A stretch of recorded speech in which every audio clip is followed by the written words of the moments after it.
Okay, hi YouTube. This is going to be a review and comparison with the HTC One X of the Samsung Galaxy Note 2. So, I mean, just for a size comparison, let's get that over here. And here we have the Note 2, and it's big. It's huge. You know, this phone is a mammoth. And, you know, we may have said to ourselves when the Samsung Galaxy S2 came out that was a massive screen. You know, a lot of people did say it's the perfect screen size. You know, any bigger would be totally unusable. Well, HTC One X certainly proved them wrong. And now here we have the Samsung Galaxy Note 2, which is definitely treading on a very fine line between phone and tablet. But from the 2 or 3 hours I've spent with it, my God, I've been impressed. But to start with, we'll have a look at a benchmark, just to show you where we're at with these two smartphones. The HTC One X was released earlier this year, somewhere around May, and the Note 2 has been released in October, so much more recent. We'll see if that's made a difference.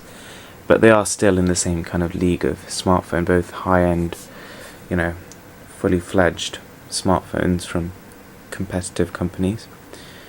So yeah, we'll see. But as you can see, hopefully it's clear on the camera, the black on this is much blacker than the black on the One X. Because of the Super AMOLED HD display, you know, it's definitely a much higher contrast level than you'd come to see on the One X. However, as far as colour reproduction would go, I'd say the more vivid colours go to the One X. But once you've used the 5.5-inch gorgeous screen of the Note 2, I really didn't want to go back to the One X, and it did feel small. And you know, any of those who have just maybe upgraded to a One X or a similar phone would think that's impossible, but really, it's true. It does feel like a tiny phone now, and you can imagine my reaction when I use an iPhone.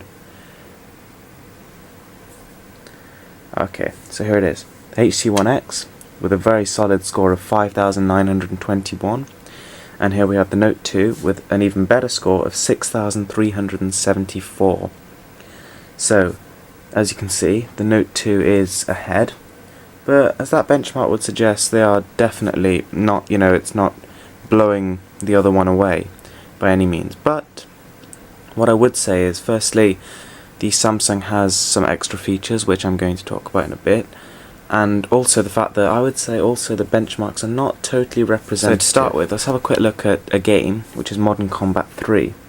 Now this is just one of the many examples where the Note 2 outperforms the One X by far, and you know, which would not suggest that it's merely a few hundred points higher in quadrant. But you know, you can see for yourself. So I'll launch the campaign on both, and the game looks a lot better on the very spacious screen of the Note 2. There's this funny little black line thing going across, but obviously you can't see that in person, it's just the camera.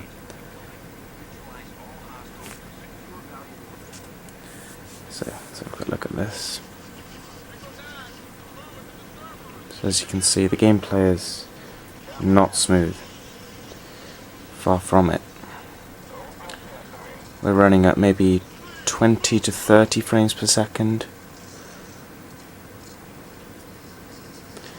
You know, I mean, it's decent and it's playable, but it's certainly not, you know, it's not nice. Not the best experience.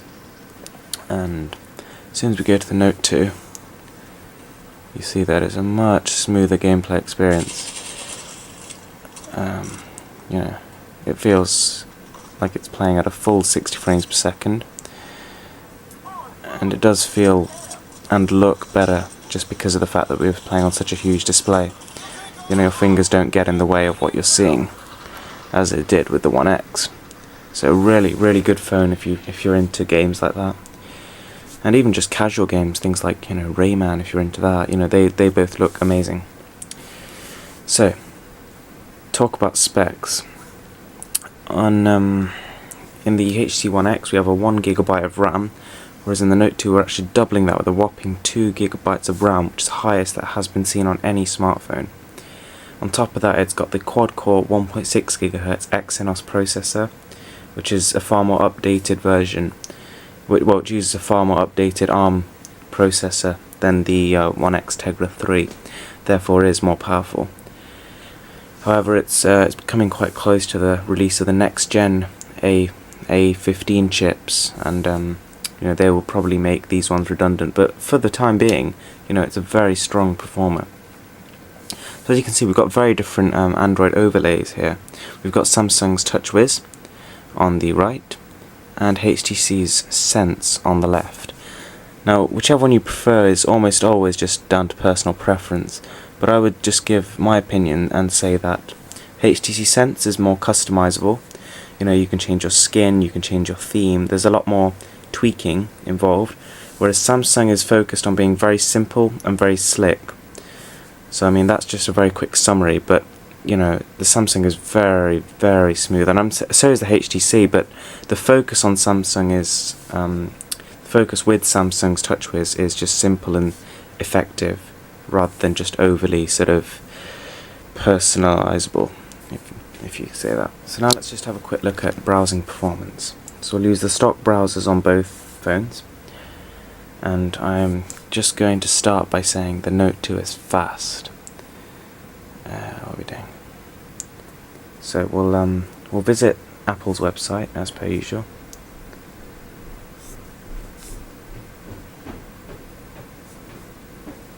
We'll just go here and take a look there. So the Note 2, as you saw, loaded a bit faster, not significantly, but they were both very, very quick. So we'll just click on the links. And again, there's loads and loads of high resolution pictures on this page, so as you would expect, not the fastest loading, but still both phones load very quickly and work very smoothly. There is a slight feel of snappiness, which is greater than that in the One X. So you know, the pinch to zoom just feels a lot more snappy, and also you'll notice that we don't lose some of our web page when we zoom in as we do with the One X. So I mean, if we just zoom out again, you see you've lost it. Whereas with the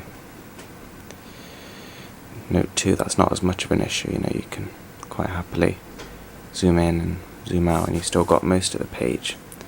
So, to conclude, I will just say, if you currently own a One X, it's probably not worth upgrading, because you know, the Galaxy Note 2 is on the same kind of level in terms of performance. You know, they're both very powerful phones, both rocking quad-core processors, powerful graphics, etc., and gorgeous screens, not to mention. So if you are planning on buying a new smartphone and you've got fairly big hands, I cannot recommend the Note 2 more. I mean, I'll just give you a very quick demo of how its S Pen works. So this is no normal stylus. This pen has quite a lot of functionality. I mean, to start with, it's interactive, which means that, you know, your phone realizes when you take it out and actually interacts with it. So when you're hovering over the screen, I'm not actually touching the screen here, but as you can maybe see, the phone does recognize that I'm hovering over the screen. So you know, it's almost like a mouse in a way, and it's very, very sensitive. It's pressure sensitive, so you know, I can do what I want. But as you can see, look, I'm only hovering over the phone, but it can see where I'm hovering over. Very, very cool. No idea how they do it. And if you want to rub out, you can just tap this button on the stylus, and you can just rub. So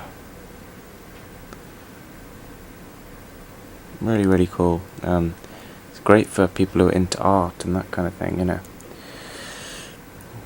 Do some cracking bits of drawing.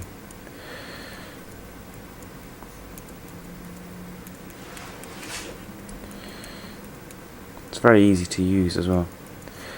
Don't ask me what I'm doing here. You know, just a bird kind of thing.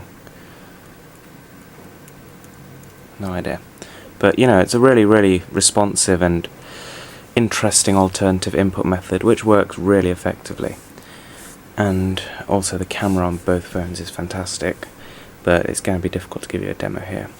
So that's it. Thanks for watching. Rate, subscribe, comment, like, and look up for my other reviews.